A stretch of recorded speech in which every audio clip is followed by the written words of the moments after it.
Amen. You can be seated. Hebrews 11, where we're going to be tonight. I'm going to pick up our next inductee into the Hall of Faith here. Hebrews 11:1.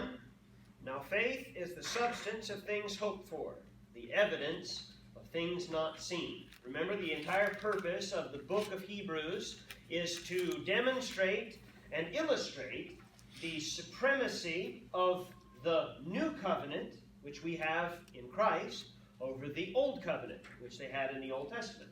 And so, as we've been going through here, we've gotten several different examples. And we've talked about, we've tied each one back to Hebrews 11:1 with what the definition of faith is.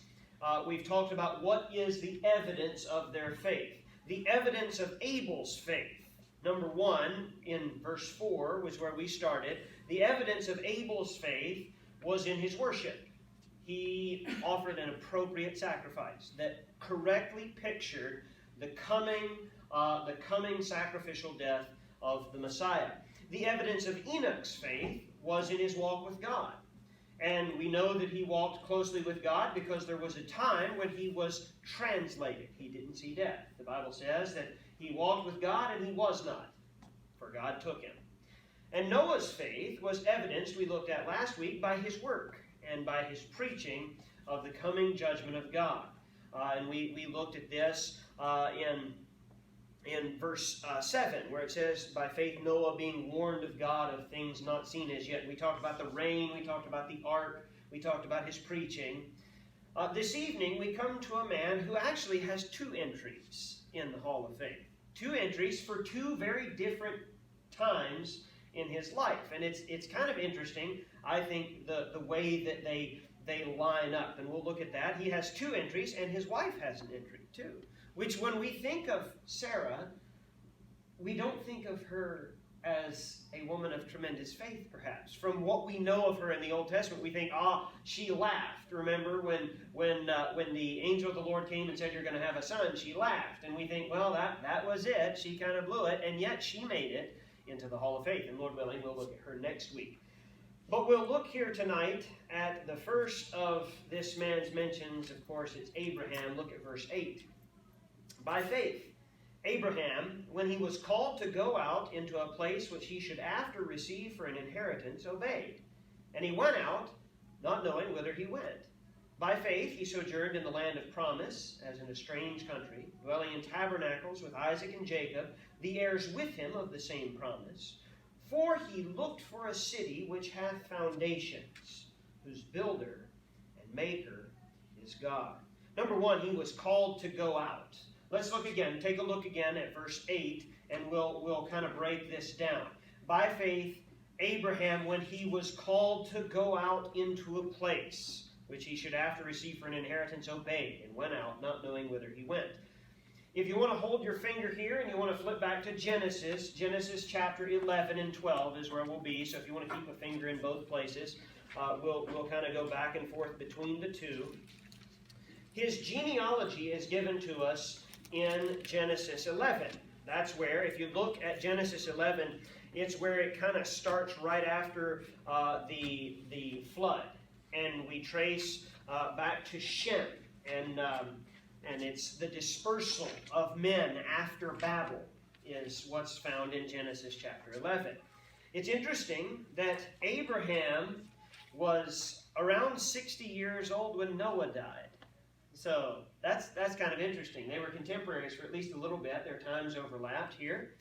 Abraham was descendant of the line of Shem, which would be the eldest of Noah's 3 sons. And so you have Shem, Ham, and Japheth. Most of us would be from Japheth. Abraham was of the line of Shem. Abraham's father, if you go on down in Genesis 11, you see that his father's name was Terah. And we'll look a little bit at that. Terah had 3 sons. He had Abram, he had Nahor, and he had Haran. The family of Terah initially lived in Ur of the Chaldees, or we would call that Mesopotamia. Ur of the Chaldees is Mesopotamia. If you're familiar at all with that region of geography, and I don't have a map to show you, but if you're familiar with that region of geography, there's a place there called the Fertile Crescent. And the Fertile Crescent runs, to put it so we're all looking the same way, you're running from where the Tigris and the Euphrates River are, which would be modern-day Iraq, and you're going north and west until you come over to the upper part over here would be Turkey. So that whole big area there between the Tigris and Euphrates, called the Fertile Crescent, Ur of the Chaldees is down right close to where the Tigris and Euphrates meet. So Iraq is the location that Abram would have been from initially. Take a look at verse 31 of Genesis 11. And Terah took Abram his son, and Lot, the son of Haran, his son's son, and Sarai, his daughter-in-law, his son Abram's wife. And they went forth with them from Ur of the Chaldees to go into the land of Canaan. And they came unto Haran and dwelt there. So, here's what happens. Terah, Abram, Sarah, and Lot, all down here in Ur of the Chaldees. And they go, in this verse here, in verse 31 of chapter 11, they travel up to Haran, which is up here in Turkey, modern-day Turkey. And then down here would be where the land of Canaan is, where eventually Abraham will end up. And so, for reasons unrecorded, we don't know why they left Ur and went to Haran. Why Haran? We don't know exactly. But we have a few particulars about Abram prior to Genesis 12. We know a little bit about his fathers. Basically, what you see there in Genesis 11 is what we know. We do know, however, from other passages that his fathers were idolaters. Abram came from a long line of idolatry. In Joshua chapter 24, verse 2, we read, And Joshua said unto all the people, Thus saith the Lord God of Israel, Your fathers, which dwelt on the other side of the flood in old time, even Terah, the father of Abraham, and the father of Nahor, and they served other gods. So Abram didn't have a stunning, pristine worshiping of Jehovah that he was raised with. He was raised in the home of an idolater. And to the best of our knowledge, his brothers were idolaters. We know that idolatry stayed in the family of Abraham because by the time we get to Jacob and Esau, Jacob goes back to be with his mother's family, and they were still worshiping idols. So idolatry is very much a part of the life and the upbringing of Abraham when he was there in Ur and then even in Haran. But Abraham's first recorded action is what actually got him his entry into the Hall of Faith, or at least his first one. Take a look. I'll read verse 8. You look at verse 1 of chapter 12. We read, By faith Abram, when he was called, well, he obeyed. Look at verse 1 of Genesis 12. Now the Lord had said unto Abram, Get thee out of thy country, from thy kindred, and from thy father's house, unto a land that I will show thee. This is the first part of what we call the Abrahamic Covenant. The Abrahamic Covenant has three parts: the land, the seed, and the blessing. The land is the land of Israel, or the land of Canaan. The seed is his son, by Sarah, whose name was Isaac. So Isaac, and then the blessing was that through Isaac's seed would come the Messiah, who would bless the world. And we'll look at that in a few moments. But right here in verse 1 of Genesis 12, we have the first part of the Abrahamic Covenant, the land. And that's tied into why he has this first entry in the Hall of Fame of Faith. Abraham was in Haran. He's surrounded by his idolatrous family when God appeared to him and he said to him, I want you to go where? Into a land. Into a land. Can you be more specific? That I have chosen. Yeah. Still not that right. That's a rough destination to try to put in your GPS, isn't it? I'm going to go to a land. Which land? Well, the one that somebody's going to show me. But Abraham, a wealthy man, a man who has some of his family still with him, packs up and moves. The idea here, when it says that he obeyed, when he was called, he obeyed. It's the Greek word has the idea. He was in the process of obeying. So God said, Abram, get up. And Abraham gets up. God says, go. And Abraham he's getting his stuff and he's walking out. You remember the old saying, when I say jump, you say how high, right? And that's kind of what's going on here. God says, Abraham. And Abraham says, yes, Lord, whatever you want, and he moves. That's what gets him his first entrance here into the Hall of Faith. Hebrews 11:8 specifically tells us that Abraham went out not knowing whither he went. Could you imagine? Well, I'm going to go. Which way, Lord?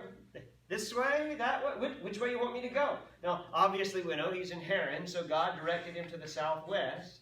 So he says, Lord, point the way, and I'm gone. We're walking whichever way you want us. He stepped out in blind obedience to the command of God. Abraham couldn't see where he was going. Can you think of a verse here in Hebrews 11 that ties into this, not being able to see? Now, faith is the substance of things hoped for, the evidence of things not seen. So again, we see evidence of faith. God says, Abraham, go to a land. Which land, Lord? The land I'll show you. Yes, Lord. Which way? He's off. Stepping out by faith in the direction that God would have him to go. But it wasn't just that he left and he went. Something else happened when he got there. Take a look at verse 9 in Hebrews 11. By faith, he sojourned in the land of promise. That's a word we don't use a whole lot, to sojourn. And it has very specific meaning. We'll look at it in just a moment. By faith, he sojourned in the land of promise, as in a strange country, dwelling in tabernacles or tents, with Isaac and Jacob, the heirs with him of the same promise. Abraham was 75 years old when he left Haran. Genesis 12:4 tells us that. Genesis 12:5 says, and Abram took Sarai, his wife. Remember, Abram became Abraham, Sarai became Sarah. Abram took Sarai his wife, and Lot his brother's son, and all their substance that they had gathered, and the souls that they had gotten in Haran, and they went forth to go into the land of Canaan. And into the land of Canaan they came. Verse 7 of Genesis 12. And the Lord appeared unto Abram and said unto him, unto thy seed will I give this land. And there builded he an altar unto the Lord who appeared unto him. So Abram makes the journey from Haran all the way down to Canaan. And he gets to Canaan. We don't know exactly where he was. He shortly after this, he went to Shechem. But he's down there in the land of Canaan, and God tells him, unto thy seed will I give this land. It also says there in the first part that in verse 9 of Hebrews, it says that he sojourned in this land. He sojourned in the land of promise, as in a strange country. To sojourn means to dwell in as a stranger, or to reside in as a foreigner. Abraham went from Ur to Haran, went from Haran to Canaan, and lived in Canaan as a foreigner, as an outsider, his whole life. Abraham, if you think about it, if you go back, what land did Abram actually own the deed to in the land of Canaan? His tomb, right? And the reason he owned that is because he bought it from his wife. He bought the field that contained the cave of Machpelah. And he bought that and was given the deed to it. So of the land that Abraham was promised by God to his descendants, he only ever held a deed to a field. A field that had a cave where ended up Abraham and Isaac were buried there in that field, and Sarah, all of them were buried there in that field. But it's kind of interesting. His land, and Abraham has all of this, but though very wealthy, he spent his entire life living in tents in the land that had been promised to his descendants. That to me is fascinating, because not only Abraham, but also his son, Isaac, and his grandson, Jacob, they all lived in tents on the promised land.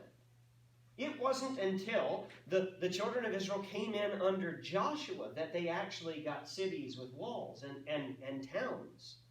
But Abraham, Isaac, Jacob, the 12 sons, Ephraim and Manasseh, or not Manasseh, but Reuben and Simeon and all of those guys, they lived there as sojourners in the land of promise.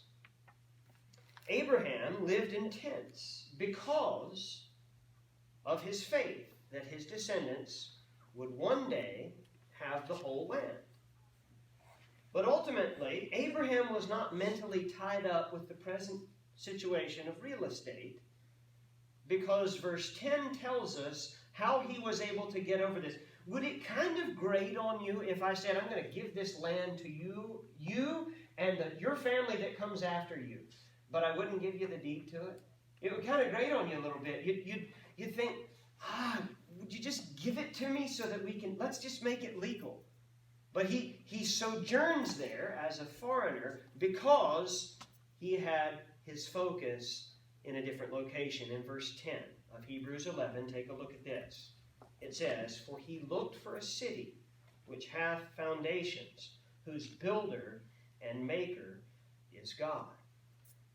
Abraham's eyes were turned to a city that even to us is in the future. It was in the future to Abraham, and he looked forward and he said, I'm content with what God says will happen. I don't have to hold the land to believe that God's going to keep his word. I don't have to have the deed to my land. His eyes were in a different place. We've already looked in Genesis 12, verse 1 at the land, the part of the Abrahamic Covenant. In Genesis 15, verse 18, we're given a complete description of the land that's promised to Abraham. Listen to this. In verse 18 of Genesis 15, in the same day the Lord made a covenant with Abraham, saying, unto thy seed have I given this land. From the river of Egypt, what river would that be? What's the big river in Egypt? Nile. The Nile, yep. From the river of Egypt unto the great river, the river Euphrates. That is a very wide swath of territory. Go home, take a look at a map or a globe, and you go from the river Euphrates all the way over to the river Nile. That's a long and a very wide piece of property. And the children of Israel have never held all of that territory in their history. Even under Solomon, when they owned and controlled a vast swath of territory, in all of the wars with the shrinking and growing of Israel's territory that they control as a modern state, they've never controlled from the Nile to the Euphrates. But God told Abraham, I'm going to give that to you. And Abraham was willing to accept that by faith. Just as he accepted the other parts of the Abrahamic Covenant, he said, look, Lord, I don't have to have the land to believe you'll give it. Did Abraham ever get to see Christ? No, because Christ was born thousands of years after Abraham died. And yet he was willing to accept the Christ, the Messiah. And we'll get to that here in just a moment. Abraham would never see all of the land under his control. And to this day, again, the Jews have never had, and they don't have, control of that territory. But Abraham's willingness to dwell in tents as a stranger in his own land without growing despondent is because of the rest of the Abrahamic Covenant. I apologize for flipping back and forth so much, but look at verse 2 of Genesis 12. We'll go and let's finish up the actual Abrahamic Covenant. He's promised the land. Genesis 12, verse 2. And I will make of thee a great nation, and I will bless thee and make thy name great. Real quick, Abraham's family. What's his family tree look like right now when God says this to him in Genesis 12? No children. No children. So it's Abraham and Sarah. That's it. And God says, I'm going to make of thee a great nation. God actually made of Abraham quite a few great nations. One should be careful with their children when God says he's going to make your family great nations, because Abraham was the father of many nations. It says, and I will make of thee a great nation, and I will bless thee, and make thy name great, and thou shalt be a blessing. And Abraham was. Verse 3, and I will bless them that bless thee, and curse him that curseth thee, and in thee shall all families of the earth be blessed. Speaking, of course, of the Messiah who would come. And all of this, the other part, not the land, but the seed, and particularly the blessing, is what is referred to in Hebrews 11 and verse 10. When it says, for he looked for a city whose builder and maker is God, he's not looking for an actual city. He's not looking for an actual piece of land within Canaan. He's looking for something else. Take a look. You can flip back now to Hebrews 11. We'll be there for the rest of the time. In verse 10, there's the word city and there's the word foundations. In the Greek, both of those are preceded by the article the. Okay? So it would very accurately read, for he looked for the city with the foundations, which hath the foundations. Okay? Speaking of a particular one, he's looking for the city that is built by God. What city would that be, you think? The heavenly city. He's looking for the heavenly city. How does one gather entrance into the heavenly city? Through Christ, and salvation is attained by grace, through faith. It all ties back to faith. Abraham gets his entry in the hall of faith. Number one, God said, Abraham, leave. He says, I'm going. And he goes on his way. But more than that, he was willing to dwell as a pilgrim, looking for the city with the foundation that was built by the one true God. Willing to leave his homeland, willing to dwell in a foreign land as a perpetual stranger, because one day he would dwell in that city with the foundations which were made by God. Because of the blessing promised to Abraham in Genesis 12:3, he was able to keep the eyes of his faith looking upward for the heavenly city that would be his because of faith. Abraham would never have from the Euphrates to the Nile, but he would have that city which builder and maker is God. He would gather, by faith, he would get entrance into that city. Abraham's eyes of faith were fixed on the Messiah who would one day come through his line. Andy, you mentioned last week about how much information did they have. I found it interesting in studying for this. Jesus was talking to the Pharisees in John 8, verse 56. And he said, your father Abraham rejoiced to see my day. He saw it and was glad. Speaking of himself. Abraham was looking for a city whose builder and maker was God. And he saw in the promise of a blessing the Messiah who would come. He saw it, and according to Jesus himself, the Messiah, he was glad. What do you make out of this covenant that God made that never happened? Which covenant? They would have all this around. They will. They'll have the whole world. But they will have that particular piece of ground there will come a time when they will have that particular piece of ground. In the millennial kingdom, that will all be considered Israel, from the Euphrates to the Nile. God, he'll rule the world, though, won't he? I mean, he will rule the world, but that land, that particular land, will be given to. Will be considered Jewish. Will be considered Israel. That will be. So it is because again it is kind of, you think, well, that hasn't happened yet, and it hasn't. So if Abraham was willing to look, 4,000 years into the future, and we're still looking into the future now, I mean, that's really something. That's faith. We know, think about how much more information we have at least recorded for us than Abraham. Okay. Now, Abraham talked with God, so we don't know. Abraham had some information perhaps that we don't have. But we have all of God's revelation for us. And we look ahead and we think, I can accept that by faith. But Abraham, he had a whole lot more skin in the game. Abraham, I want you to leave your house. Okay, Lord. Went out. Abraham, I want you to live in this land. The Bible tells us in Genesis 12 that the Canaanite was in the land. So he was living in a land inhabited by another people group, or people groups, as a stranger, with the full awareness that one day my seed, which again, it's just him and his wife, one day my descendants will own this land. And they'll own land that I've never been on. But they'll own from where I'm from to the Nile. Because he was from over there by the Euphrates. So, a wide swath of land accepted by faith. If Abraham were here with us, he'd be able to very honestly sing and probably tell us a whole lot about the song that we sing, "This world is not my home, I'm just a passing through." Abraham's eyes weren't on, I should have more of this land. Do you think Abraham was a bitter neighbor to the people in Canaan? I don't think so. I think he was a good testimony. We know from the rest of his story. Okay, he wasn't going around trying to yell at people, "You're on my land." No, he was willing to dwell as a sojourner, as a foreigner in a land, because he understands this will come to me one day. But more than this land is the blessing that will come and the heavenly city that will eventually be my home. And this whole entire perspective was because of faith.